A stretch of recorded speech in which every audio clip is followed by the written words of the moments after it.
Welcome to Better Takes with your host, Luca Fontanini, and my friend Phil Left. I'm Jewel. We're here to provide a fresh young narrative on the hottest topics in sports. Our first topic today is going to be Josh Gordon and his return to the NFL from being suspended indefinitely. My personal opinion is that if the Browns let him go, I don't see why the Bears, being from Chicago, do not pick him up. If you look at the talent on the wide receiver, we have Trey Boston. Donshell Inman's the only somewhat talented wide receiver. Kevin White's a joke. I don't know why we drafted him, but... Yeah, so obviously he made even bigger news after he was reinstated that he basically admitted to the fact that he was either drunk or high for the majority of the games, if not all the games he played in throughout his career. Obviously, on the one hand, people are saying that it's his job. You shouldn't be showing up to work high, regardless of if you believe in weed or don't believe in weed. That it should be allowed or legal. It's one thing to believe that, and it's another thing to show up to work high. But kind of going off of Luka, I mean, if the Chiefs, if he was drunk or high every game he played in, and he had that production level.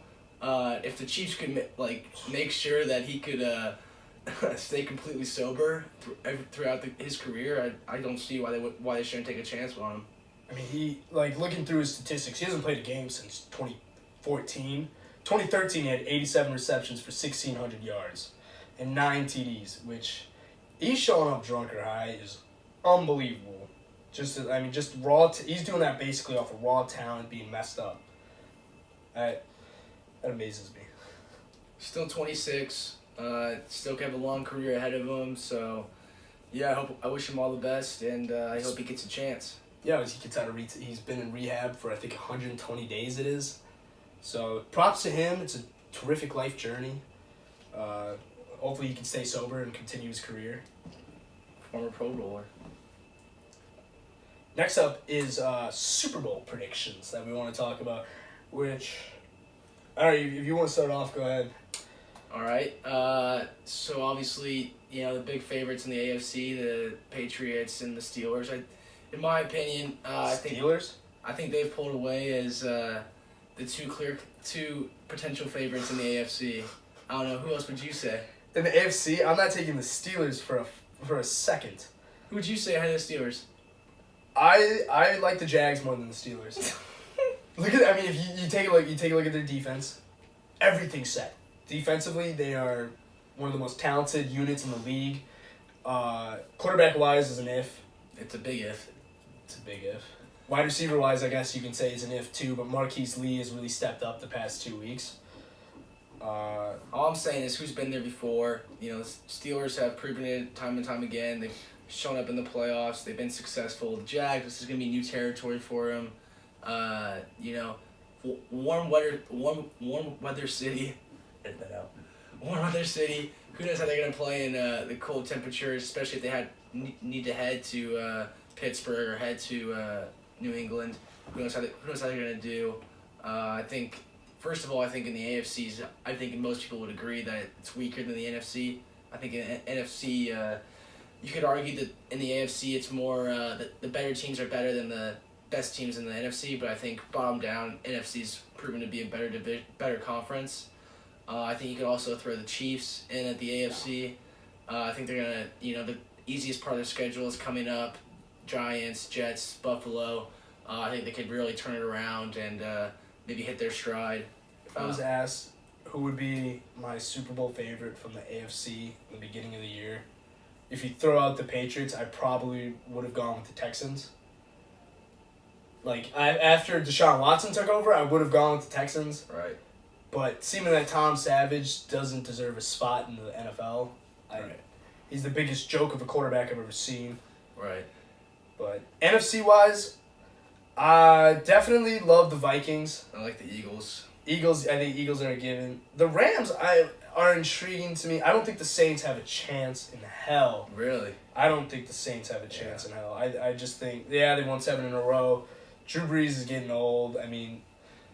Weapon-wise, offensively, they're there. Defensively, they average, I think, a turnover a game. and that's it. I don't think they have what it takes defensively to bring home a Super Bowl again to New Orleans. I think Los Angeles, obviously, major storyline for them is the turnaround they've had from winning, how many was it last year? I think they went 7-9. Yeah. No, I think it was less. But anyway, then just all of a sudden, pulling it out and looking like a favorite in the NFC.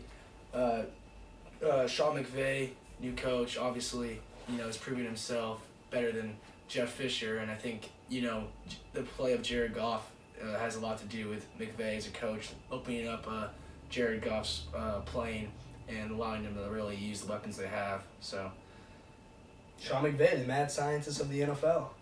What is he, 34?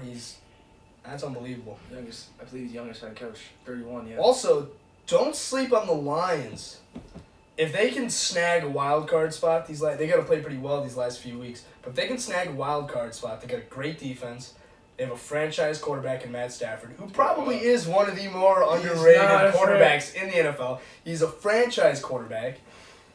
They were 4-12. 4-12 last year, the Rams. Oh, they went 4-12? Yeah. Oh, wow. So, yeah, I think they could triple their win total from last year. Triple? At least so 12? You think they're going to win 12 games? At least double. Yeah, I mean they're on they pace. got to win one more game to double it. They're on pace to triple. I don't think they're going to go 12-4. Just flip the record. What's the next one? Another big upcoming sports event would be the Champions Classic in Chicago, Illinois. Best city in America. At the United Center, you have the number 1 team and the number 2 team. So you got Duke and Michigan State facing off. And then you got, actually I think Kansas and Kentucky are first. And then it's Duke, Michigan State. So you got early season. I don't like how the Champions Classic's in November. No, it makes no sense to me. Duke, Michigan State, then Kansas, Kentucky. Yeah. Oh, that's what Kansas always plays second. But I don't understand why they make this event so early on in the season. It's always the second or third game. It makes no sense. I would rather watch these teams play at peak form. Right. Than still learning things. So it's cool to watch. Obviously, it's fun every single year.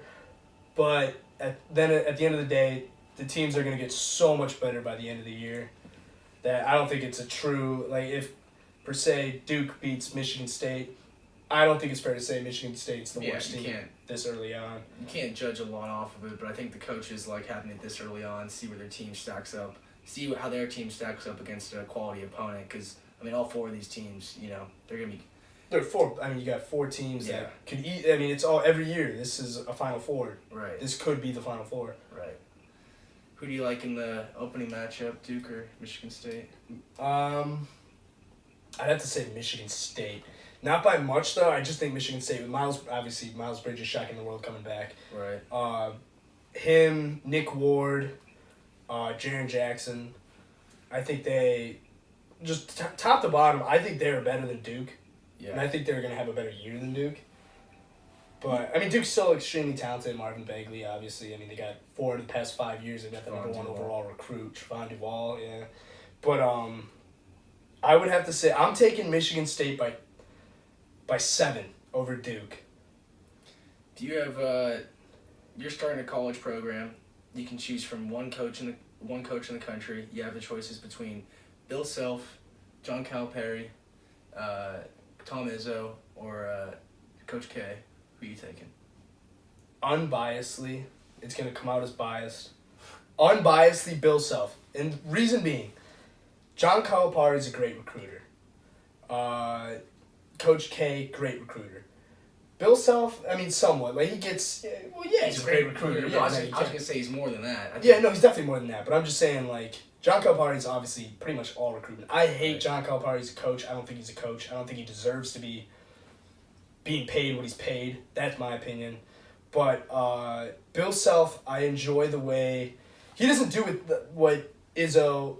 Well, maybe Izzo does a little bit, but not what Coach K or Calipari does, where I think Bill Self is the best at building a team.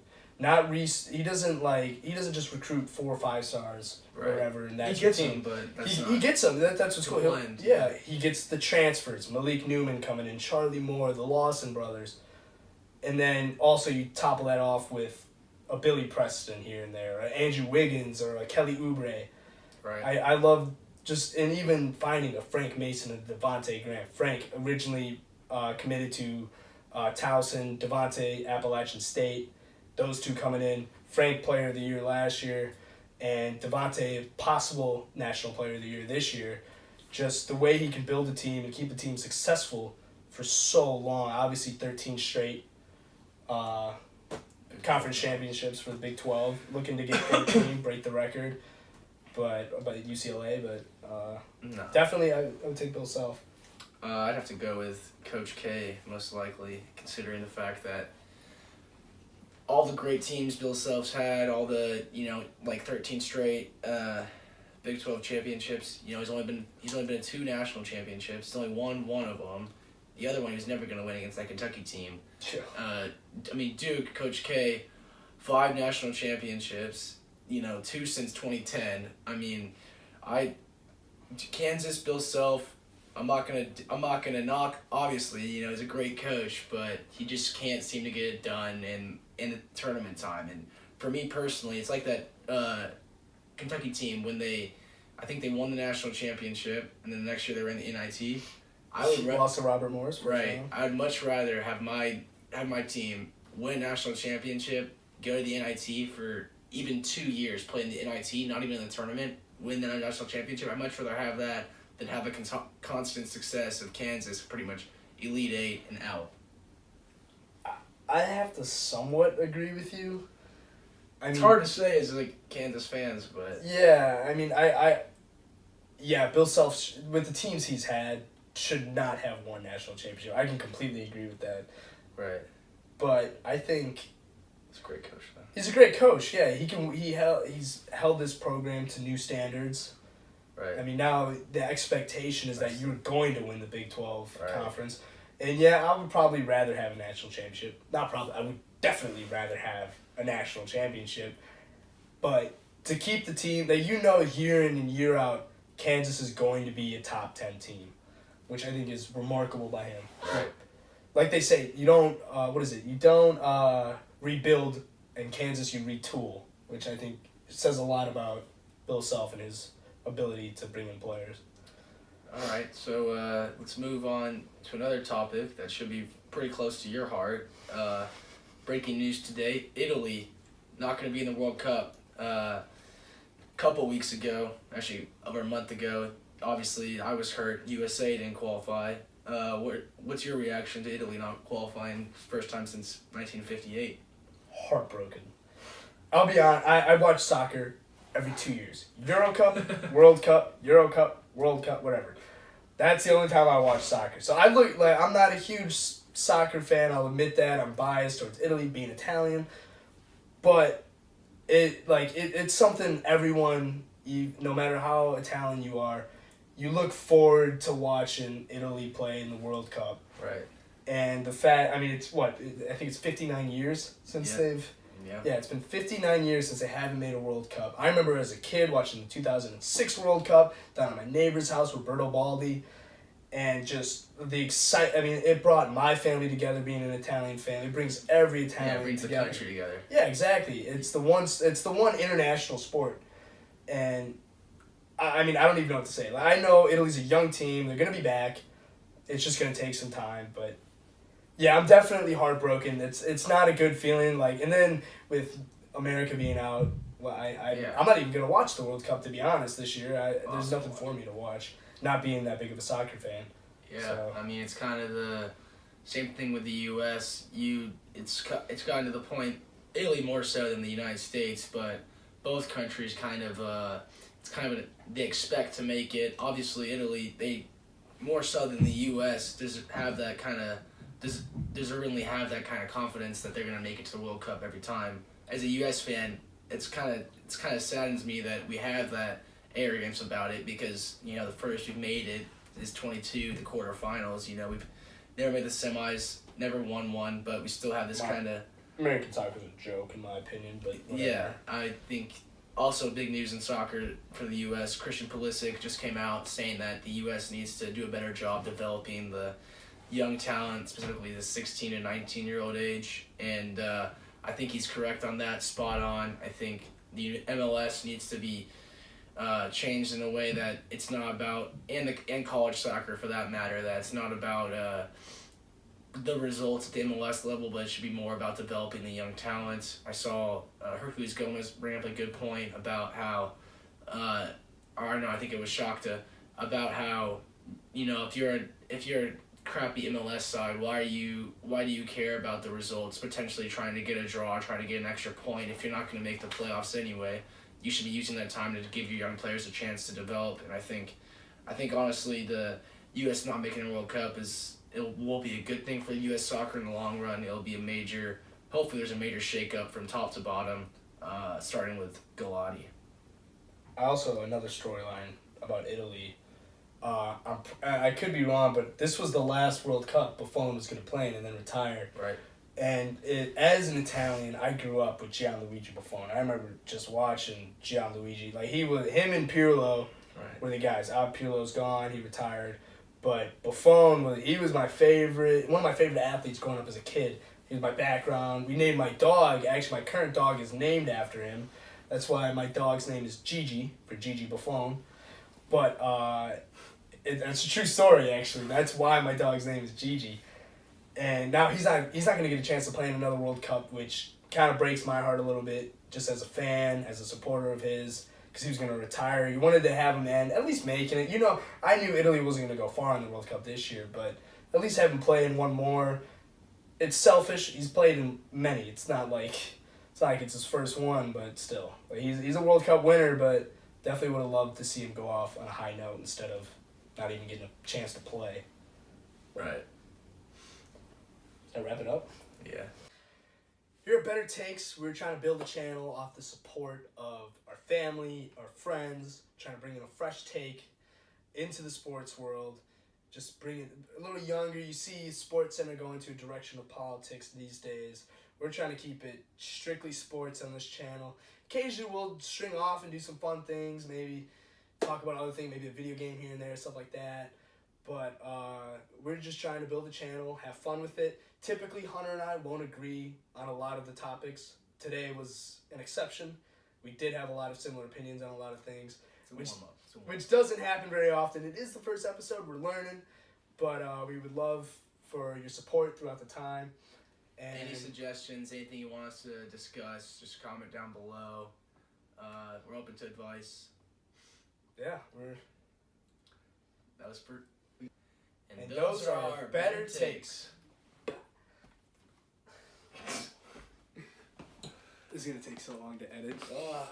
First one.